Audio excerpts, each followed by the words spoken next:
ஒவ்வொரு மனிதருமே வாழ்க்கையில் ஏதாச்சும் ஒரு நல்லது நடந்துராதா, யார் மூலமாவது நம்ம மிகப்பெரிய ஆள் ஆயிர மாட்டோமா, இன்றைக்கி வாழ்க்கை எப்படியாவது மாறிடாதா அப்படின்னு இன்றைக்கி நிறையா பேர் ஓடிக்கிட்டு இருக்காங்க. இன்றைக்கி எல்லோருமே புகழ் பெறணும், பணம் காசு சம்பாதிக்கணும் அப்படின்னு இன்றைக்கி நிறையா பேர் வாழ்க்கையில் நிறைய நல்ல விஷயங்களை செஞ்சு கூட வாழ்க்கையில் அவங்க எந்த விதமான முன்னேற்றம் இல்லாமல் இன்றைக்கி பலர் நல்ல இதயங்கள் இன்றைக்கி வாழ்க்கையில் தடுமாறிக்கிட்டு இருக்காங்க. வாழ்க்கையில் இன்றைக்கி பல தடுமாற்றங்களுக்கு காரணம் என்ன அப்படின்னா, நாம் வாழக்கூடிய வாழ்க்கை முறை தான் நம்ம சொல்லணும்.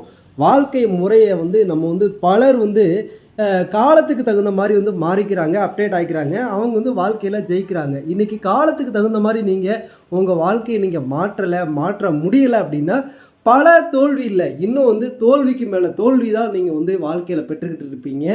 வாழ்க்கை முறையை